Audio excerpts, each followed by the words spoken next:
It's that time of the year where the big races come thick and fast. Gent-Wevelgem may not be deemed a monument, but it's a prestigious and historical race that has a rather illustrious list of winners over its 82 editions for the men and 9 for the women. And no doubt there will be 2 more big names adding themselves to that list this year. So coming up, we are going to be taking a look at the route. Can you still call it a Sprinters Classic? No, you can't. Well, fair enough then. We will discuss a little bit more detail than that and also look at the big favourites for both races. First up though, a bit of history. So the first edition of the men's race was all the way back in 1934, over 20 years after the first edition of the Ronde van Vlaanderen, Tour of Flanders. In its first years, it was run as an amateur event and only 120 k's in length. Organisers then increased that to 168 k's in 1936 and it became a pro race that same year. Like most races, it took an enforced break through World War II before resuming in 1945. The winner then, Robert van Eenamer, who had already won the race twice before World War II, was eventually deemed the winner in 1945 as well, but only 10 days after the race itself, after some scrupulous inspection of the photo finish by the organisation. Can you imagine that these days? Everyone on social media dissecting it, a whole GCN show on who actually won Gent-Wevelgem, not how they actually won Gent-Wevelgem. Wouldn't happen now, would it? No, it wouldn't. At least you can't say they were over hasty in 1945. Anyway, it wasn't until 1947 that it became a spring classic. It had taken place in September up until that point, but it still really struggled with establishing a sort of identity as an overall race. Yeah, until in 1977 they decided to take in 2 ascents of the Kemmelberg. Now, despite the added climbs, the fact that they came a fair way from the finish in Wevelgem meant that things often came together before the finish, and it therefore became known as the Sprinters Classic. Not anymore. Nope. Or maybe it is. Maybe debate that later. The first women's race wasn't held until 2012. That one was won by Lizzie Deignan. And I've got to say, Flanders Classics have done a really good job on this front. So every single one of their men's races now has a women's race running on the same day. All of them already have live coverage, and I understand from Flanders Classics themselves that they will make sure that they're on TV as well as digital by next year at the latest. Nice. Now, Gent-Wevelgem, in fact, is an all-day racing festival under normal non-COVID circumstances, because there are also races for juniors and under 23s as well. It's been a shame for so many cancellations of those races, isn't it? All right, just before we look at the route, good news. We finally managed to get rights to show the race. Slightly last minute again, but we're obviously very happy to have them. Yeah, territory restrictions do apply though. We'll put a link in the description though, so you can actually see where it is available. Although you could just look in your app as well, I guess.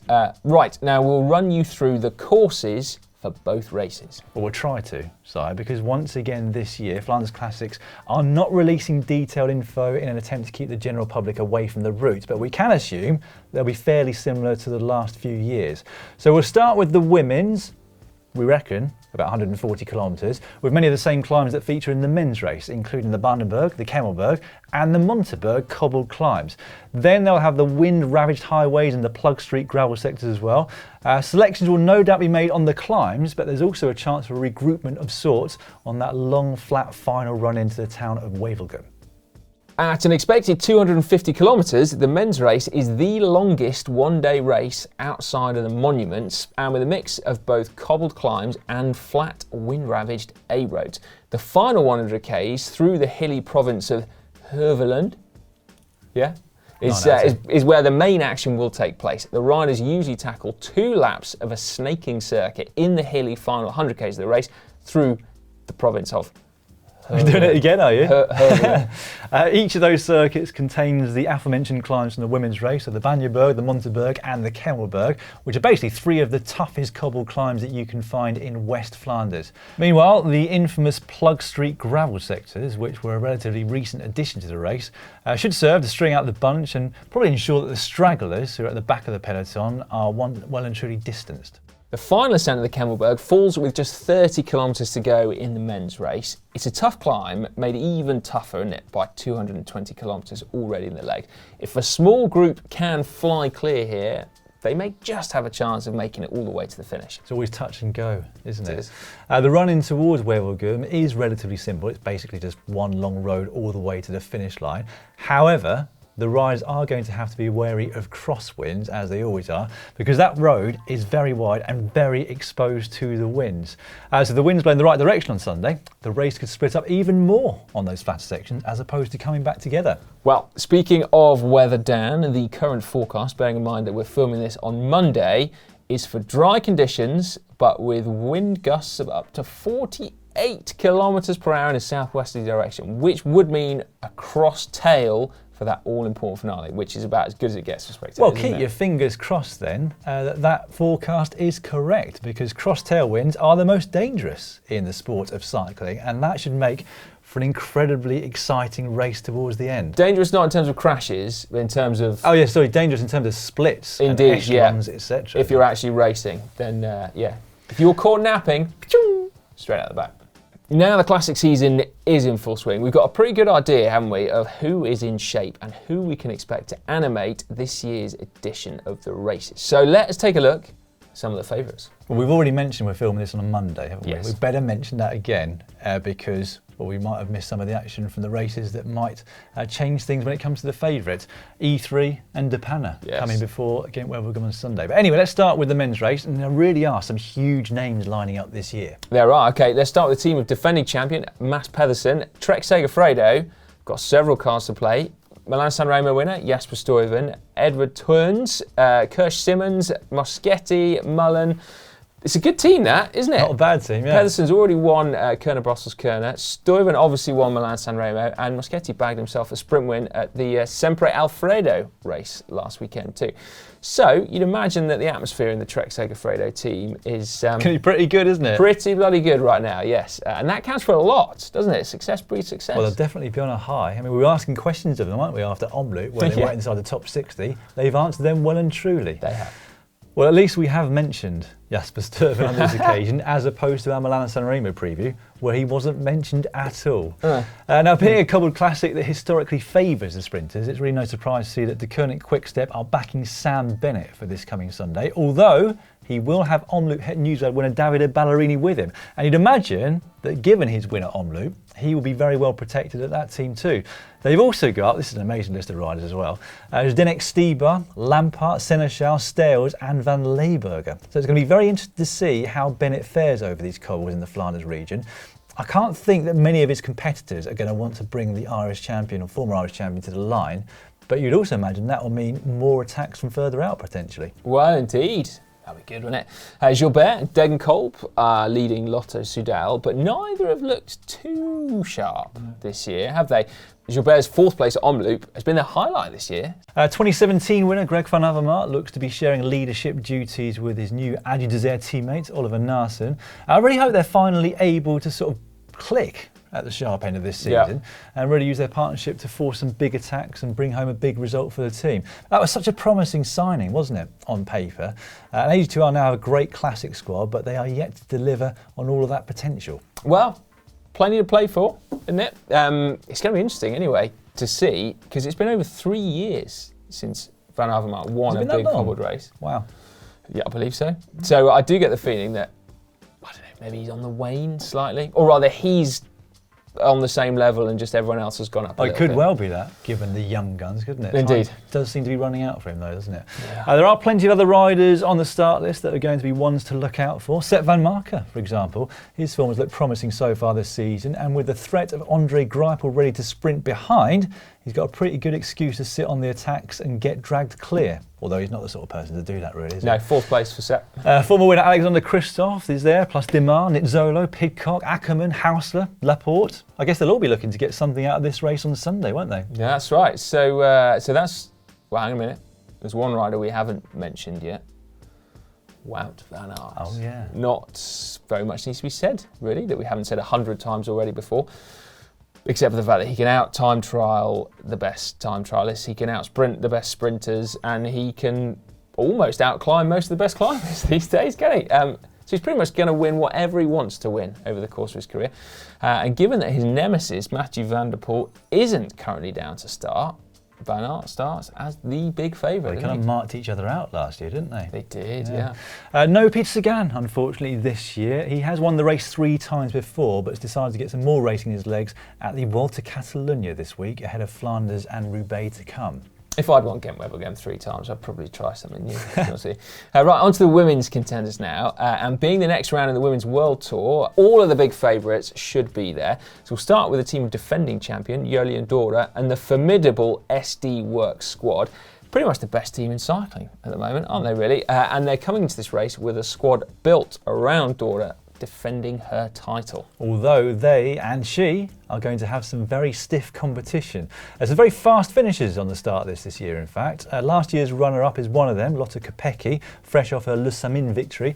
She looks to be in great form and will be well supported by her Live Racing squad. Yeah, another former winner who'll be taking the start is Marta Bastianelli, of course, coming towards the end of her career, perhaps.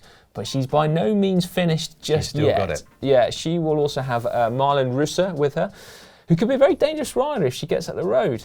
Well, that is very true, yes. We also have the Barnes sisters, Alice and Hannah, who'll be racing for Canyon SRAM, along with Alina Ameliusik, Elise Chabet, Lisa Klein and Kasia Niewiadoma.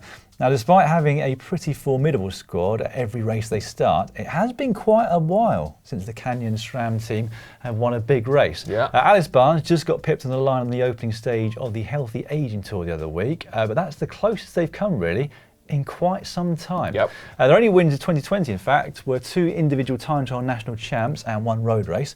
So they're lining up with quite a big point to prove, I'd say. Yeah, and an increasingly big point to prove as every race ticks by, isn't it?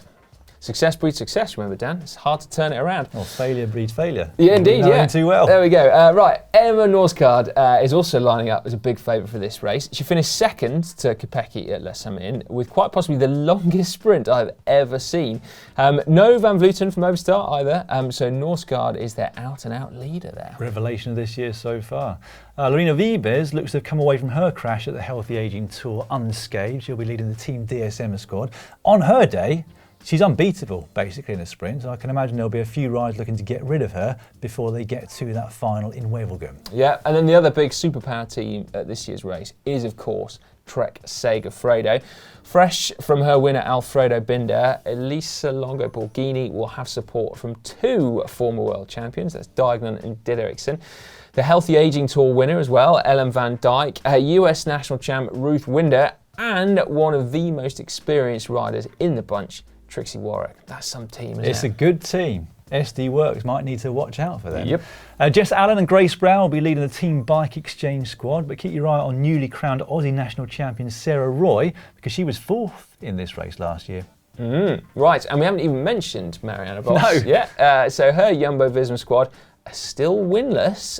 So this will be the first big victory for that newly formed team. Let's not forget the women's calendar hasn't had anywhere near as many days of racing as the men's, but No, still good point. they'll be looking to get themselves off the mark, won't they? Well, we could do this all day, really. There's so much talent on the roster of both the men's and the women's start list, but I don't think we can put this off any longer, Si. It's time to put our eggs in the basket and make our GCN predictions. Crikey. I'm going to go with Ballerini Yep, good choice. for the men and Kopecky for the women. That's another good choice. I was going to go with Kopecky. Oh, Right, well, in that case, I am going to go for Alexander Kristoff. Oh. He takes one big win a year, doesn't he? Yeah. This will be his on Sunday. And then on the women's side, Marta Bastianelli.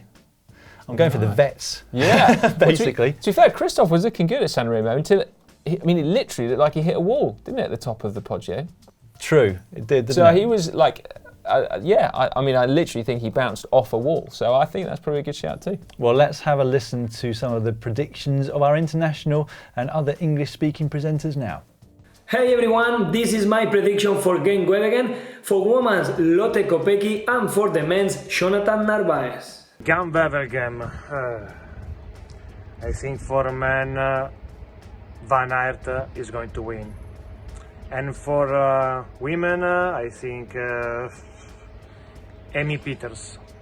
My favorite for a Gent-Wevelgem in Flanders men race is Davide Ballerini. For the women race, probably Lotte Kopecky. Hi guys, I was just asked to give my racing predictions for Gent-Wevelgem on my way back home from filming, which is, I think, pretty nice. For the men's edition, I think that Mats Pedersen can win Gent-Wevelgem again in front of Alexander Kristoff and the German Pascal Ackermann, who will join him on the podium. And I think, yeah, Wout van Aert is also a main to watch. For the women's edition, I'm going, let me say, the win will go to Amy Peters, and Liane Lippert and Lisa Klein will join her on the podium. And maybe Marianne Vos has a word to say. Yeah, that's it from me. Bye bye. Greetings from Wiesbaden. I go with Team Merlier for the men's race and Celine del Carmen Alvarado for the women's one. Okay, Gent-Wevelgem prediction. I'm going to go again for Sam Bennett. Now I went for Milan-San Remo. Didn't work out, but I still believe Sam has got a big win in him in a one-day race coming up. So I'm going for Sam again. The Irish. Come on, Ireland. I mean, I've got to be right sometime, haven't I? This one. It's going to be this one. Right then, don't forget to tune in to the races live on Sunday on GCN Plus if you're in one of the countries where we have the rights, of course. And also for the E3 Saxo Bank Classic, which is tomorrow or Friday. If you're watching this when it comes out. Yeah, Indeed, that one is yeah. available on all GCN Plus territory. And is which is amazing, isn't it? Mini Tour of Flanders. Maybe we should have done a preview for that one. Anyway, let us know your favourites for Gent-Wevelgem in the comments section down below. And don't forget to comment again on Sunday to let us know how wrong we were with our predictions. Always love that.